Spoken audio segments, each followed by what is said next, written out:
Awesome to be here today.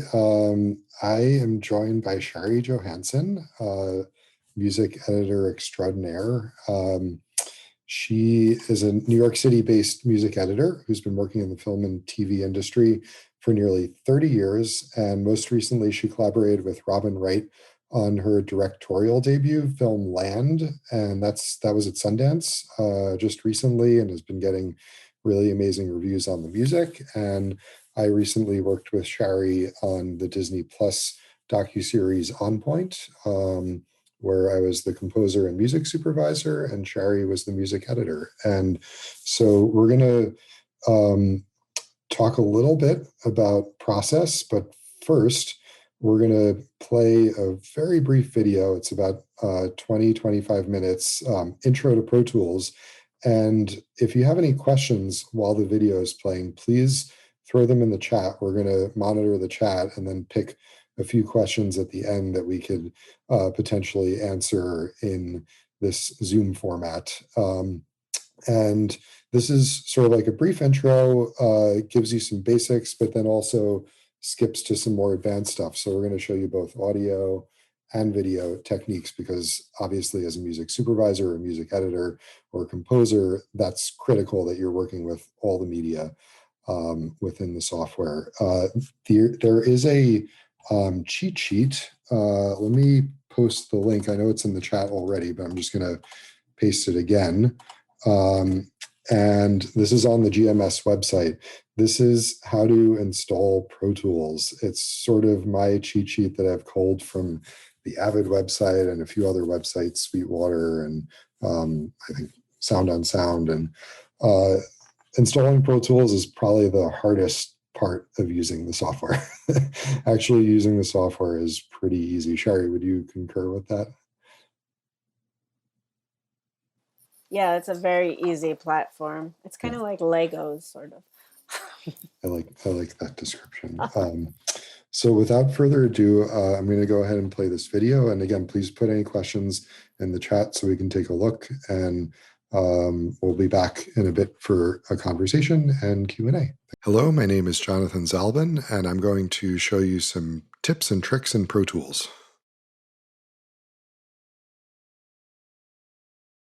So first of all, go ahead and open up Pro Tools. When you open up Pro Tools, you will see this window pop up called the dashboard.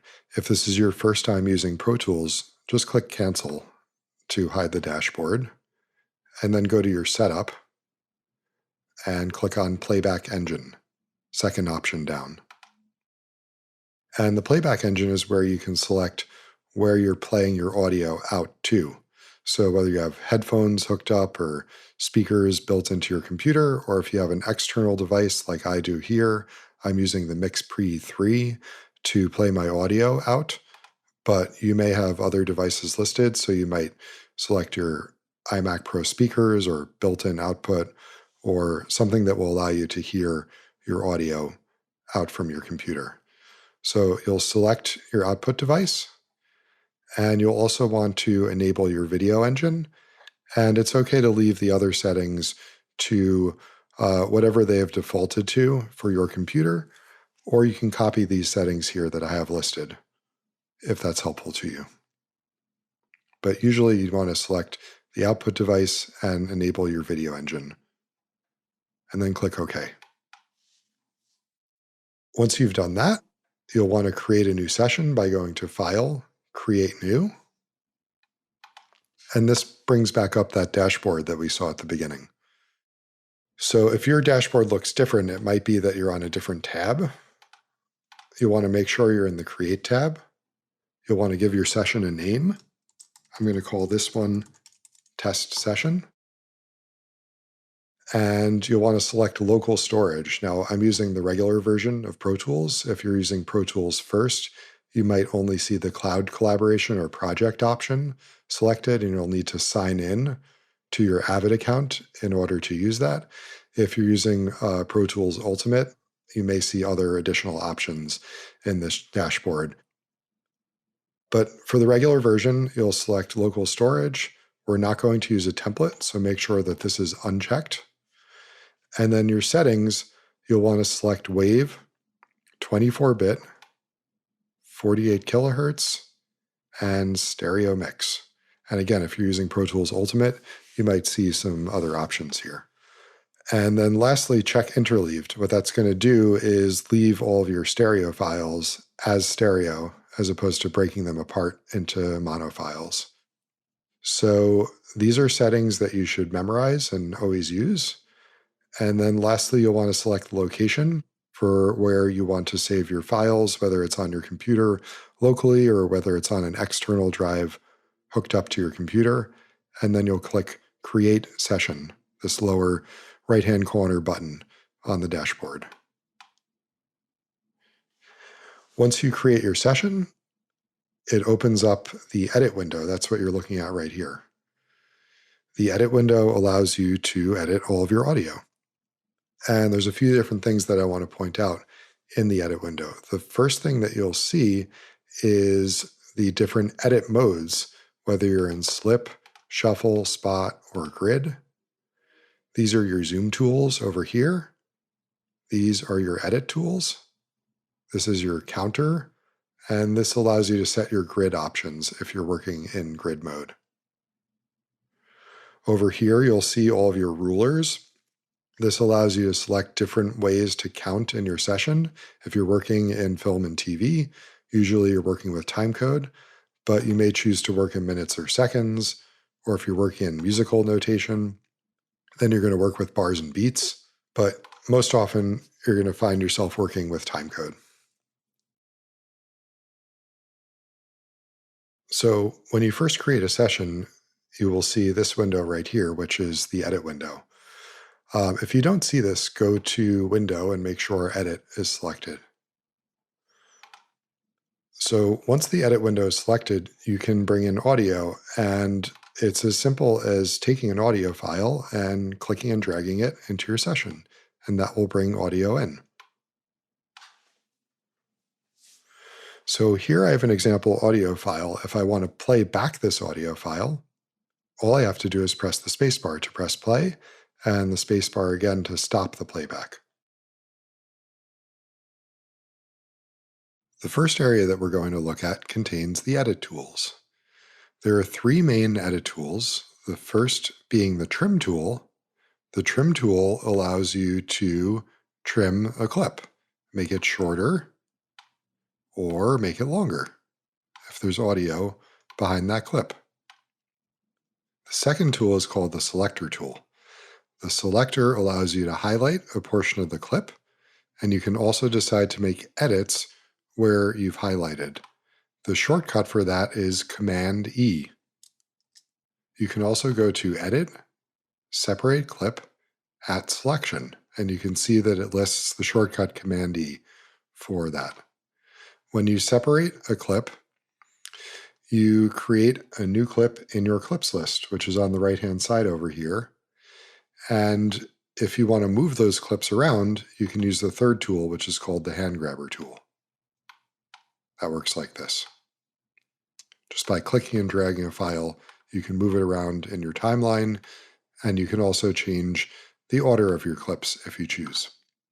If you click this bar on top, you can select all three tools at the same time, and depending on where you are in a clip, you can use all three of your tools at once. If you are on the top half of your clip, you have the selector tool. If you're on the bottom half of the clip, you have your hand grabber tool. If you're on the left-hand side, you have your trim tool. And if you're on the right-hand side, you also have your trim tool. This also comes with an additional tool, which is the fade tool. If you go to the upper left-hand corner, it allows you to fade in. And if you go to the upper right-hand corner, it allows you to fade out. If you have two clips that are joined next to each other, and you go to the lower half of the clip where they meet, then you have the crossfade tool, which allows you to fade into one clip and out of the other clip at the same time.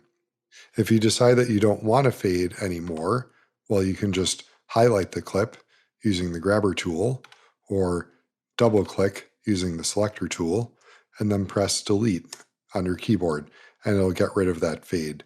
If you want to create fades across all of your audio clips on a track, you can press Command A to select all of your clips, and then press Command F, and that'll bring up your batch fades dialog box where you can change a bunch of parameters, or you can just use whatever it defaults to and press OK, and then it'll create a bunch of crossfades. So right now I am in slip mode, which means that I can move my clips anywhere along the timeline that I choose.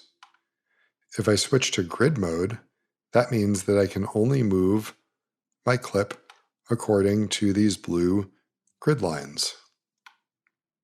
And it'll snap to wherever my grid lines are. You can change how you view your grid lines, whether it's according to bars and beats, according to time code, minutes and seconds, and then how you would like your grid to be displayed. The next mode we will look at is spot mode. Spot mode allows me to move my clip to a specific spot along the timeline. By selecting spot mode and then clicking on a clip, it'll pull up the spot dialog, and I can enter a specific time code for where I want this clip to jump to in my timeline. So in this case, I'm telling it to start at hour 1, minute 2, 30 seconds, and 0 frames, which is right here. When I press OK, this clip is going to jump to this spot in my timeline. And there you have it. You can't actually click and drag. You can only move your clips to specified spots with the spot dialog when you're in spot mode. The other mode is called shuffle mode. Shuffle mode allows you to take a bunch of different clips and literally shuffle them like a deck of cards. I can take the last clip and put it at the beginning, and then it moves all the other clips accordingly, and it doesn't leave any gaps between your audio, so they butt up right against one another. That can be really useful if you're editing dialogue, for example. But most often, you'll find yourself in slip mode or grid mode. The next area I want to call your attention to is the zoom options. This allows you to zoom in on a clip, zoom out on a clip, and that's horizontally. You can also zoom in vertically on a clip to make the waveform appear bigger or make the waveform appear smaller. Please note that this is not actually making the audio louder or softer, it's just changing your view.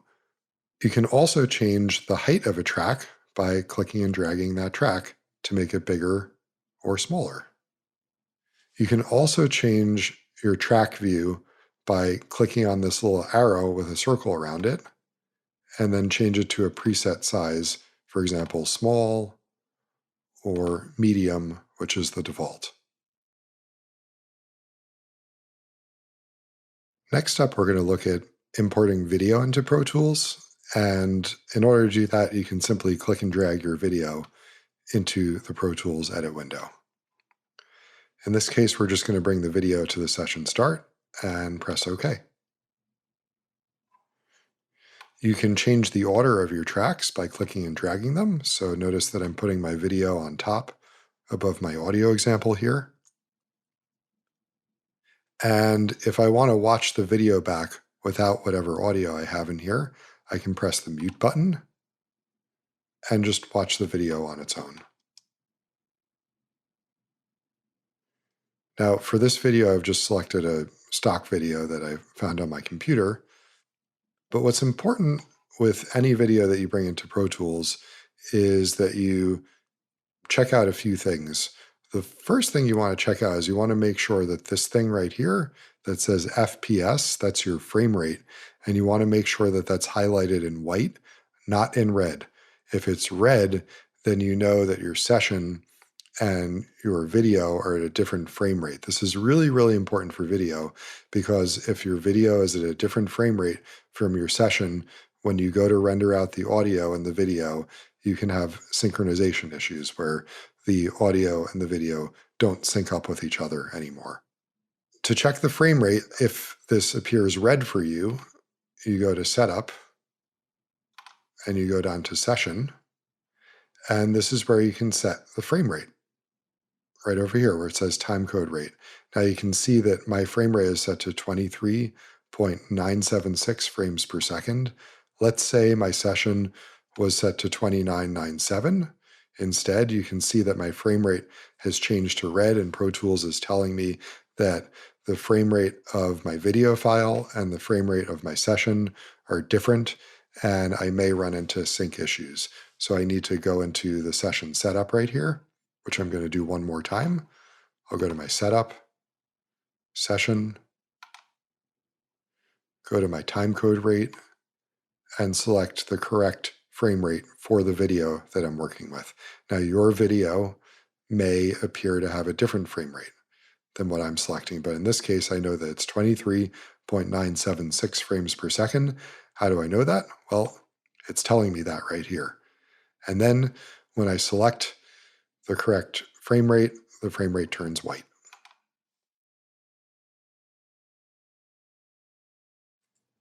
All right. After bringing in your audio and video, you'll want to watch your video and spot it. So I'm going to zoom in on my video a little bit so that it takes up most of my timeline. And I'm going to look for interesting things in my video that I'm going to mark off. When I watch video, I usually like to turn off the music and mute it. So I'm pressing the mute button here, so I'm not listening to the music and I'm just going to watch the picture. And I'm looking for interesting things that might happen.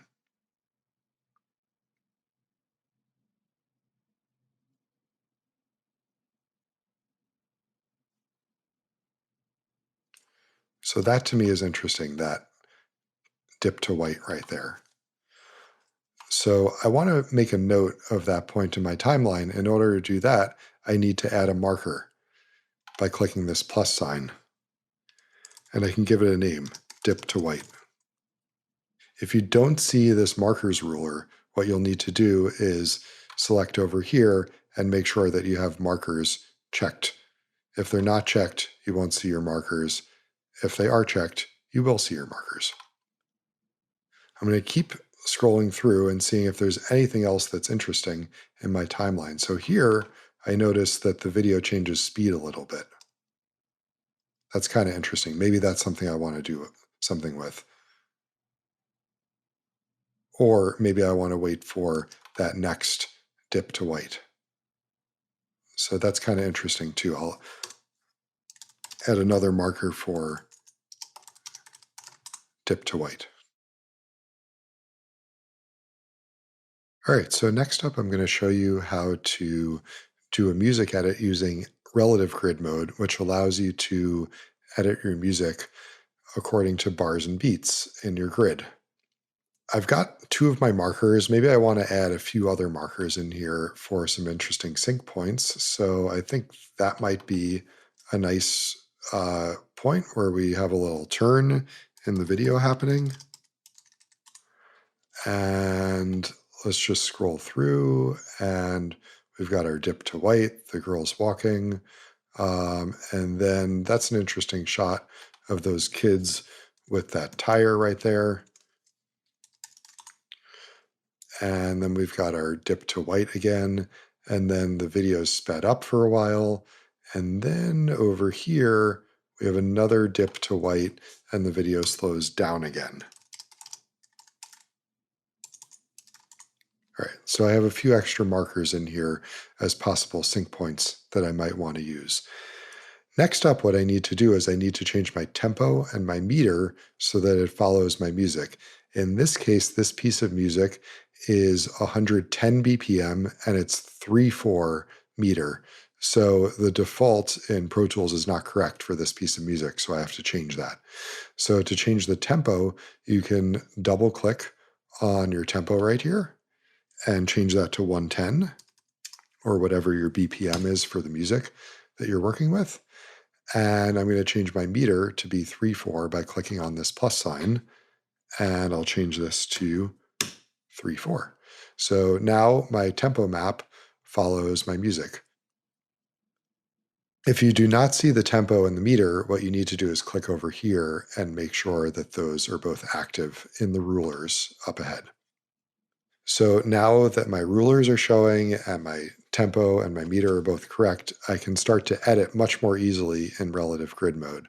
So for this, what I'm going to do is I want to shorten this intro right here, and I'm going to create a little edit right there, and then move my piece of music up and hear how that sounds without putting any fades or making it sound pretty yet.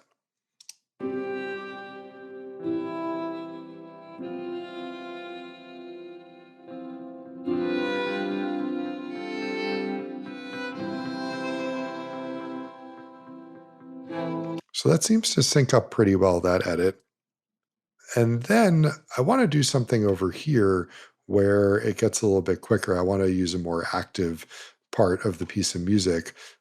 And this is where this particular piece of music gets a little bit more active. So I'm going to create another splice over here. And I'm going to move this up to, say, here and hear how that sounds.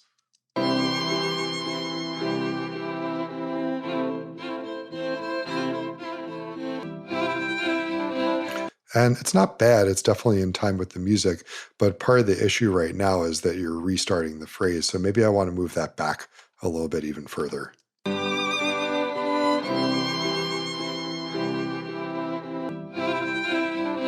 And that sounds much better. And again, there's a click in the audio, and we'll make that sound pretty in just a minute. But the first part is the edit. Then it sort of dies down a little bit, and we don't want to necessarily just do a fade out all the time. Maybe we want to grab the end part of the music and put that in here and hear how that sounds matched up with the picture. We'll find a good place for these two clips to join up with one another.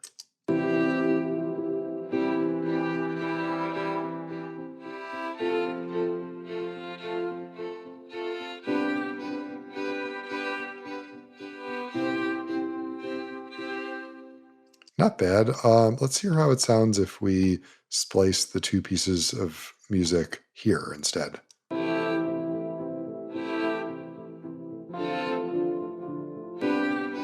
And not as good. So I'll go back with that previous music edit. And now what I'm going to do is I'm going to go ahead and create some crossfades. Now I'm pressing the Command key on my keyboard, which allows me to override the grid.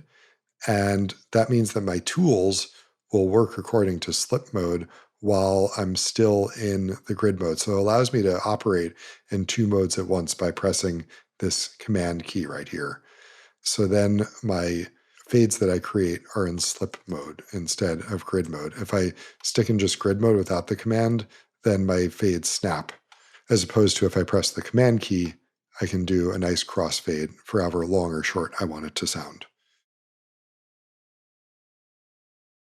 Once you have an edit that you're satisfied with, you're going to want to render this out to QuickTime. So in order to do that, you go to File, Bounce Mix.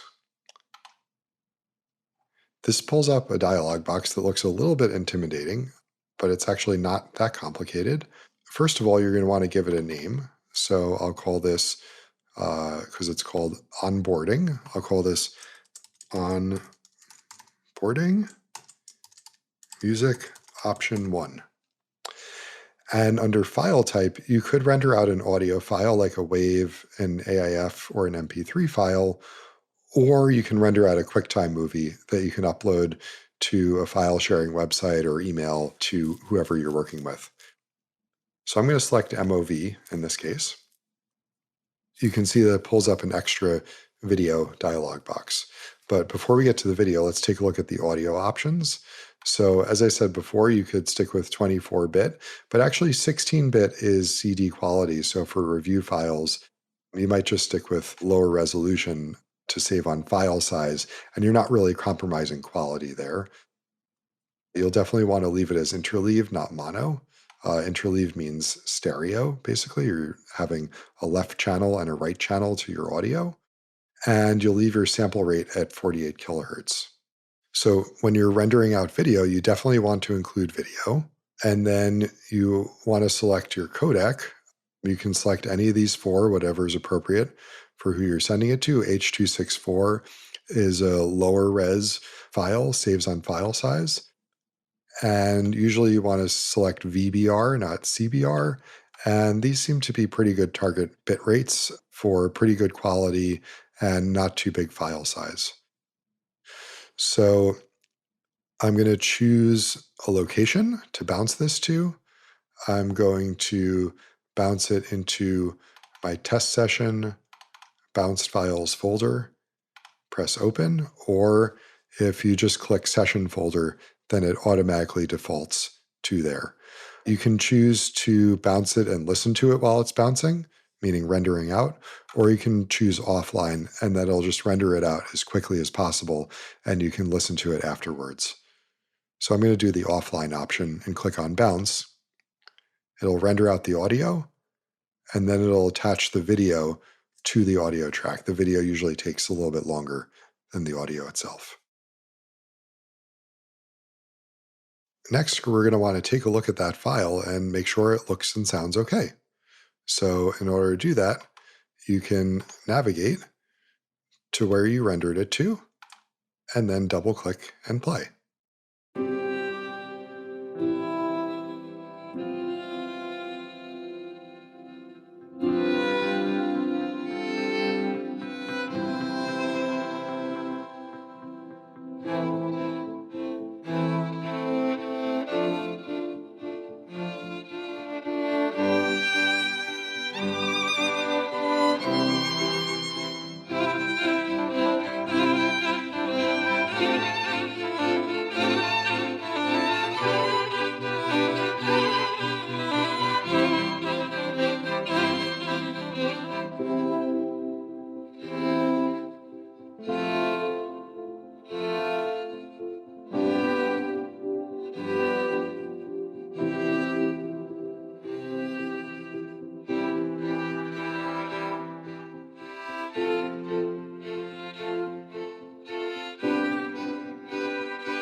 All right, welcome back, everyone. Thanks for watching that. Hopefully it wasn't too dry and hopefully it was informative. Again, if you have any questions, feel free to drop those in the chat. I do have a few questions for Shari. Before we get into that, so basically the idea behind this whole demo was to show you a quick and dirty music edit, the basics of operating in Pro Tools, so you don't have to take a 15-week course in Pro Tools, to get into it. If you do want to get into more details in Pro Tools, there's a really great set of tutorials that are free by a guy named Frank Cook, who literally wrote the book on Pro Tools. There's a book on Pro Tools and he wrote it.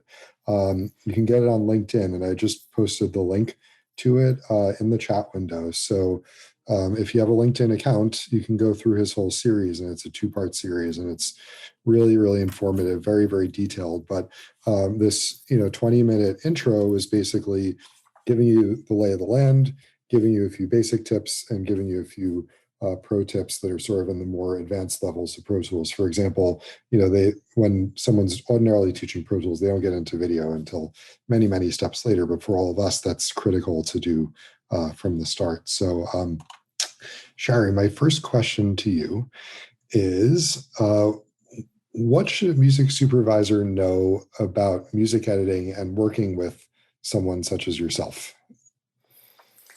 Well, the first thing that a music supervisor should know is that the music editor on a film or a show is your closest ally. So always feel that it's like a team. You're definitely a team working together. So it's really good as a music supervisor to have a music editor. It's really super helpful. The second thing is that when you're giving your music editor options for songs, for example, you want to try and limit your options, narrow it down. It's helpful to send Dropbox folders for scenes with like 10 to 15, I would say, max at the most. And then your music editor can sort through the options and kind of get a feel for what's going to work best with picture.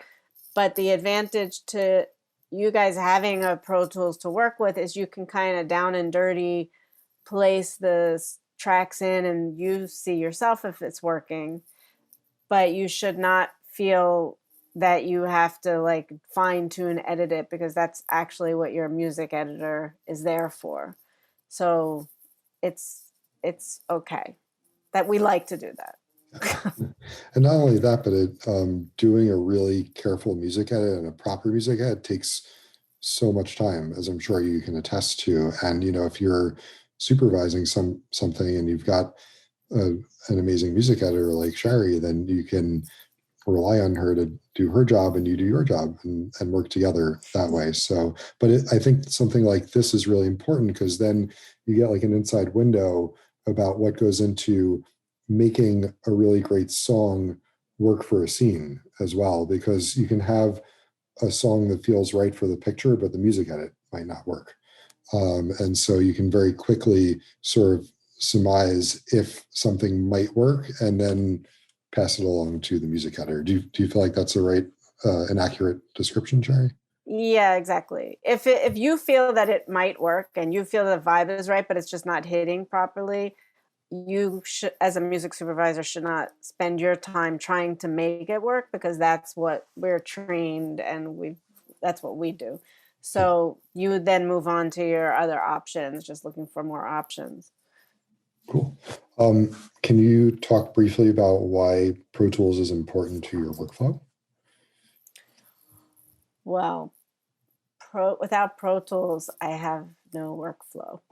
Pro Tools is really important to my workflow.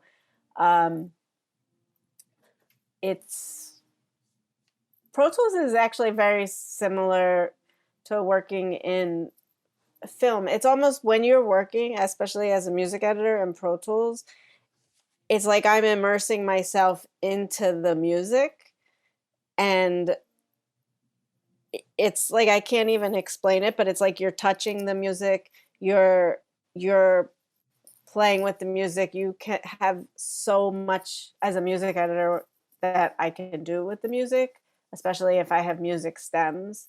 A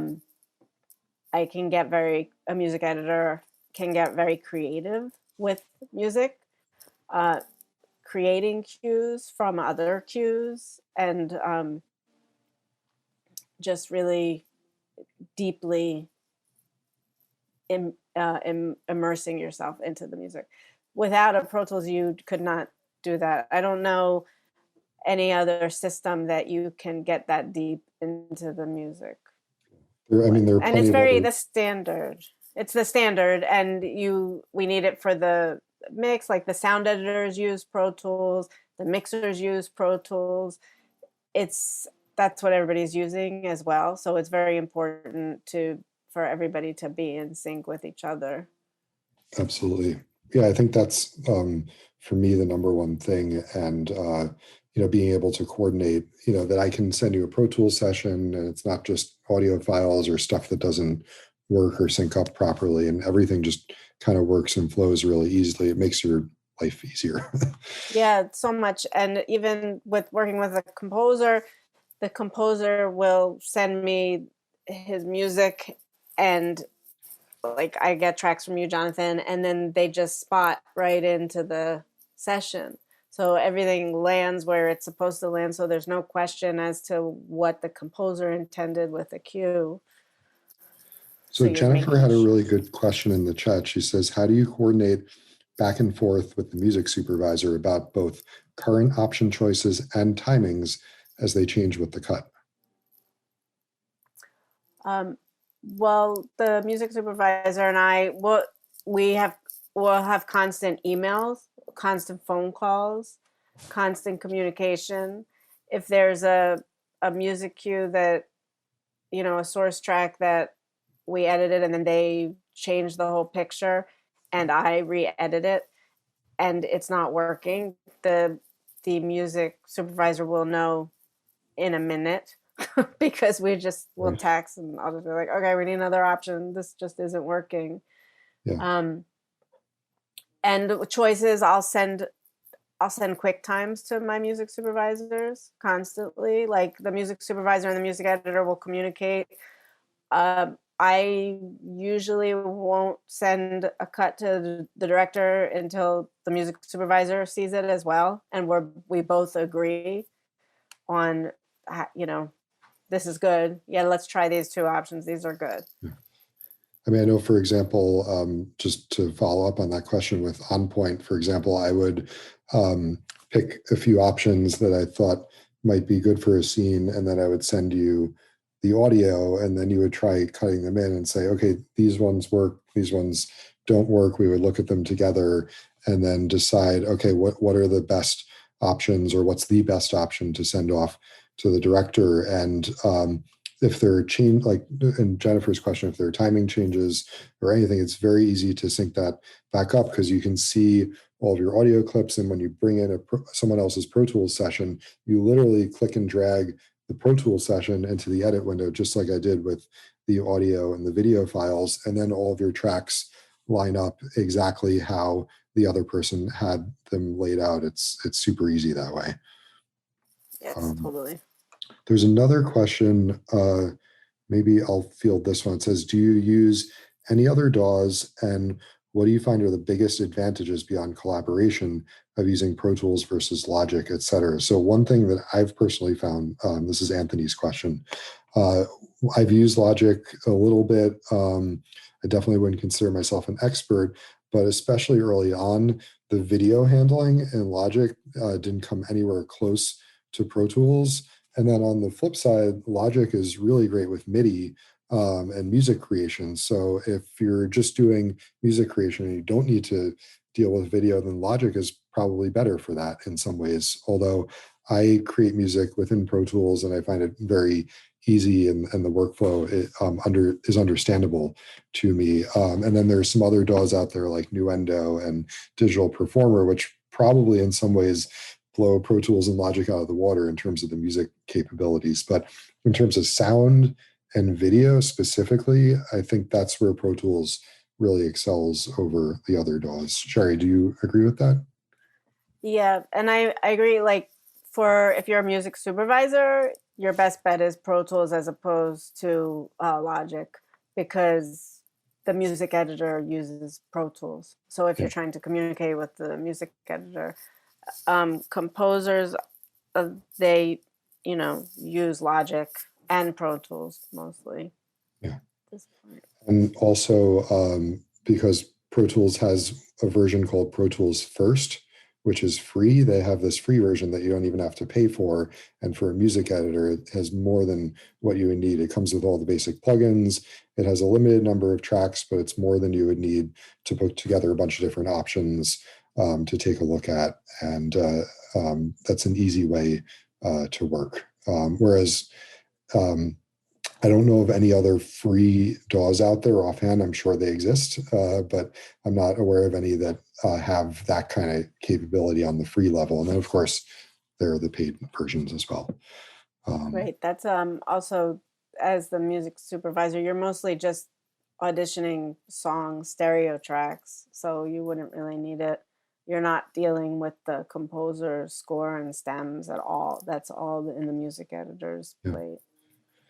Shari, can you give one pro tip to those in the audience using Pro Tools?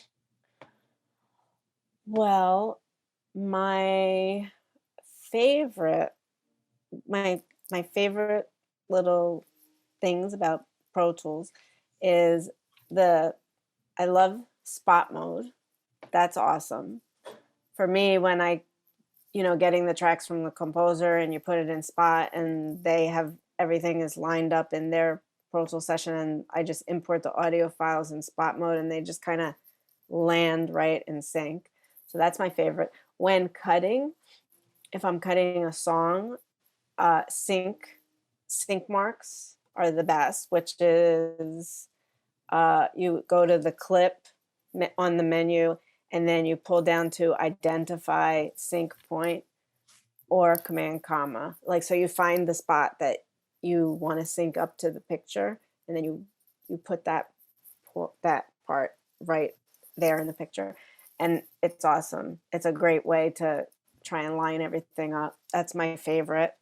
And do not use shuffle mode if you have a whole reel of music, because if you do anything in shuffle mode, if you do one edit and you have other tracks in sync, your entire everything will be out of sync.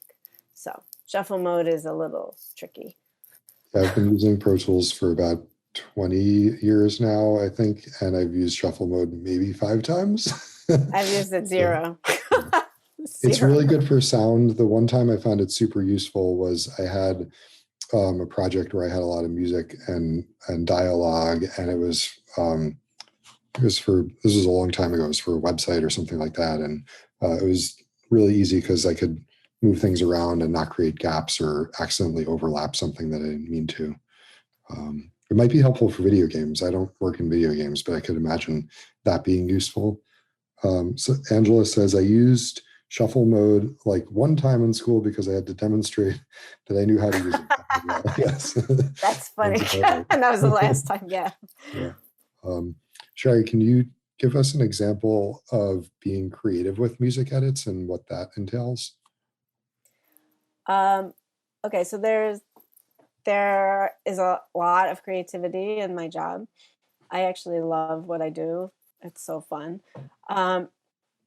So the first thing I do when I come onto a project, and I'll use On Point as an example, is On Point was a docu-series that the editor, there was so much music, it was wall-to-wall music, and there was a lot of